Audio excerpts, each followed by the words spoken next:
Selamat datang kembali di channel Anime Zone. Salah satu alasan mengapa Roronoa Zoro bisa menjadi squad seperti sekarang ini adalah karena berbagai lawan kuat yang telah ia hadapi. Tanpa mereka, mungkin Zoro hanyalah pendekar pedang kacangan yang sering dijumpai di kelompok bajak laut lemah.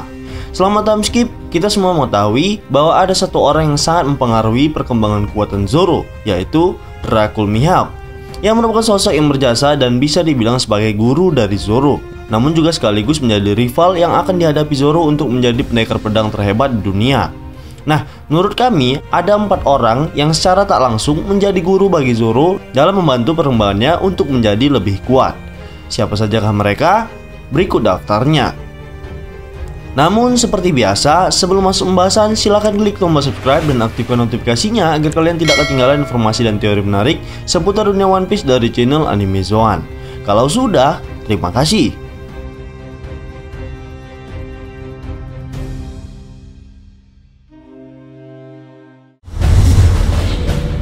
Nomor 1, Mr. One atau Dustbones. Mr. One atau Dustbone merupakan salah satu agen dari Baroque Works yang dipimpin oleh Sir Crocodile. Ia muncul sebagai orang terkuat kedua setelah Crocodile atau Mr. Zero dalam alur Alabasta. Seperti yang diketahui, Mr. One adalah lawan pertama Zoro yang menggunakan kemampuan buah iblis. Uniknya, kemampuan buah iblis tersebut dapat merubah tubuhnya menjadi besi yang sangat tajam, atau bisa dikatakan seperti pisau yang memiliki bilah tajam. Sebelum melawan Zoro, disebutkan bahwa Mr. One telah mengalahkan semua pendekar pedang yang berhadapan dengannya. Dengan pernyataan tersebut, bisa dibayangkan betapa berbahayanya Mr. One ini pada saat itu di Grand Line. Dan juga, jangan lupakan predikat dirinya sebagai tangan kanan dari seorang Shichibukai yang sangat disegani oleh dunia. Ketika pertarungan mereka berlangsung, Zoro terlihat seperti bukan tandingan dari Mr. One. Mr. One beberapa kali berhasil memojokkan Zoro sehingga tubuhnya sampai tercabik-cabik. Sebaliknya, Zoro bahkan tak mampu menebas tubuh keras milik Mr. One dengan pedangnya. Dengan tubuh yang penuh luka dan juga berdarah-darah, Zoro sudah dipastikan hampir dikalahkan olehnya. Namun, karena tekad baja yang dimilikinya untuk bisa melampaui serta mengalahkan pendekar pedang terkuat dunia, yaitu Dracul Mihawk, Zoro melewati masa sulit dan berkembang dalam pertarungan sehingga ia berhasil memotong tubuh besi yang tajam milik Mr. One.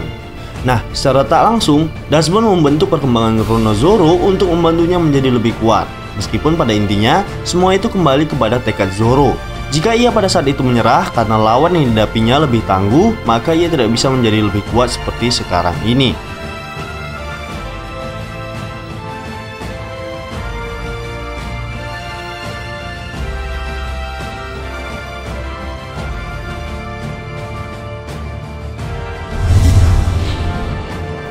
Yang kedua adalah Bartolomeo Kuma. Mengapa demikian? Mari kita flashback sejenak.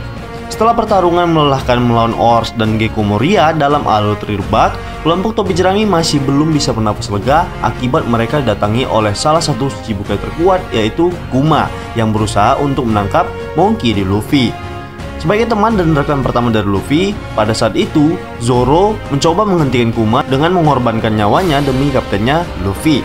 Pada awalnya, Zoro berhadapan 1 lawan 1 dengan Kuma. Lalu Sanji datang dengan kaki yang sudah tak sanggup untuk berdiri dan mencoba menghalangi Zoro untuk mengorbankan nyawanya sendiri.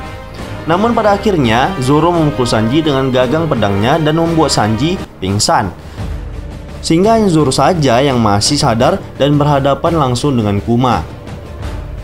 Setelah melakukan sedikit perlawanan, Zoro menyadari bahwa Kuma bukanlah lawan yang sebanding dengannya. Kami rasa, bahkan dengan kondisi yang prima sekalipun, Zoro tetaplah bukan lawan yang sebanding bagi Kuma pada saat itu.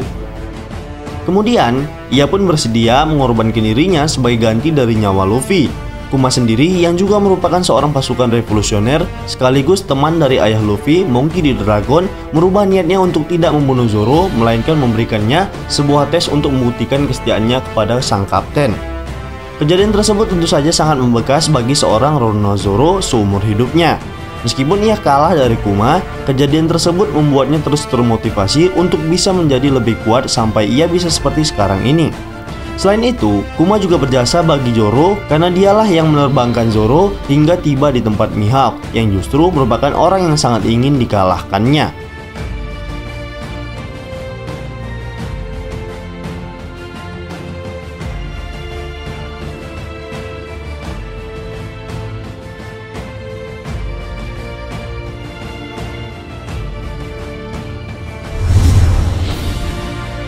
Nomor 3, Kizaru. Dalam arc Kepulauan Sabaody, Zoro sebenarnya masih dalam masa pemulihan tubuhnya akibat menerima semua penderitaan Luffy yang diberikan oleh Kuma. Namun, ia terpaksa harus bertarung melawan Pacifista yang merupakan senjata manusia yang mengerikan. Selain itu, ia juga harus bertarung dengan Kizaru, seorang admiral yang kemampuannya jauh di atas semua anggota topi jerami. Sebelum diterbangkan oleh Kuma, Zoro sempat berhadapan dengan Kizaru walaupun ia harus menerima kekalahan. Beruntung, saat ia hendak dihabisi, Robin sempat memindahkan tubuhnya ke tempat lain meskipun kita tahu bahwa hal itu sia-sia, mengingat Kizaru adalah seorang manusia cahaya yang sangat cepat. Kemudian, Zoro akhirnya benar-benar selamat ketika Rayleigh dengan cepat datang menyelamatkannya. Pada saat itu, Rayleigh bukan hanya mampu menahan Kizaru untuk menyerang kelompok topi jerami, ia juga mampu memberikan luka tipis di wajah Kizaru yang merupakan seorang pengguna buah iblis Logia Pika Pika no Mi. Kizaru bisa saja menjadi salah satu sosok musuh yang dapat memberikan Zoro pelajaran berharga. Dengan kekuatan Logia mengerikan yang dimiliki Kizaru, serta gelarnya sebagai seorang admiral, maka bisa dibilang Zoro akan termotivasi untuk menjadi lebih kuat dan belajar untuk setidaknya dapat mengimbangi seorang admiral di masa depan. Kemudian, setelah time skip, kita diperlihatkan perkembangan signifikan dari Zoro ketika ia mampu menahan imbang seorang admiral yang dijuluki monster, yaitu Fujitora. Itu juga bisa berarti bahwa Zoro sudah mempersiapkan diri untuk melawan sosok seperti Kizaru serta lawan kuat lainnya. Ia belajar dari lawan yang levelnya sangat jauh di atasnya, dan orang tersebut adalah Kizaru.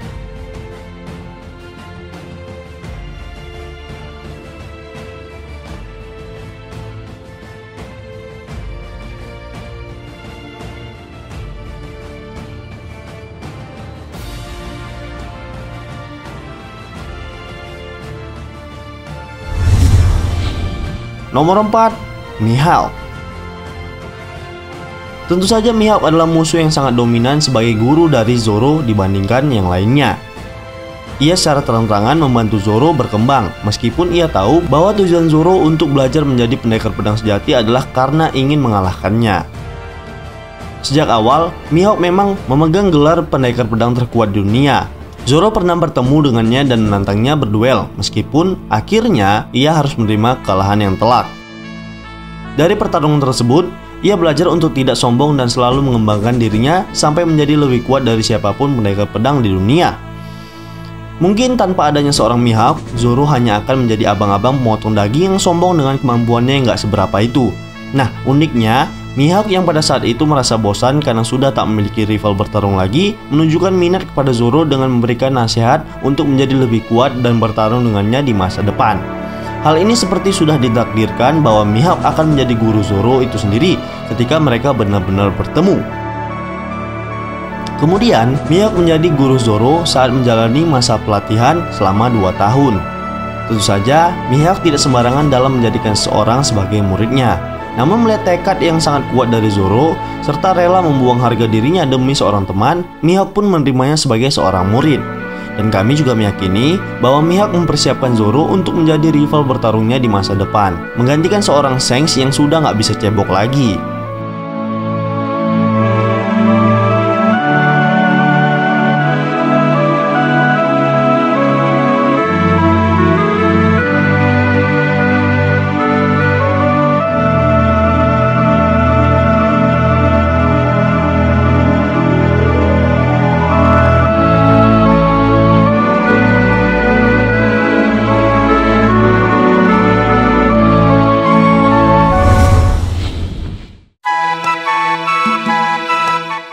Baiklah, itulah tadi pembahasan tentang lawan yang menjadi sosok guru bagi Roronoa Zoro. Namun perlu diingat, ini hanyalah sebuah teori dan spekulasi berdasarkan beberapa fakta dan informasi yang sudah dikumpulkan. Jika menurut kalian pendapat kami ini masih keliru, kita bisa berdiskusi di kolom komentar di bawah ini, tentunya dengan sopan dan santai. Jika kalian suka video ini, silahkan like, share, dan subscribe. Satu subscribe dari kalian akan sangat membantu perkembangan channel kita ini. And last word, terima kasih.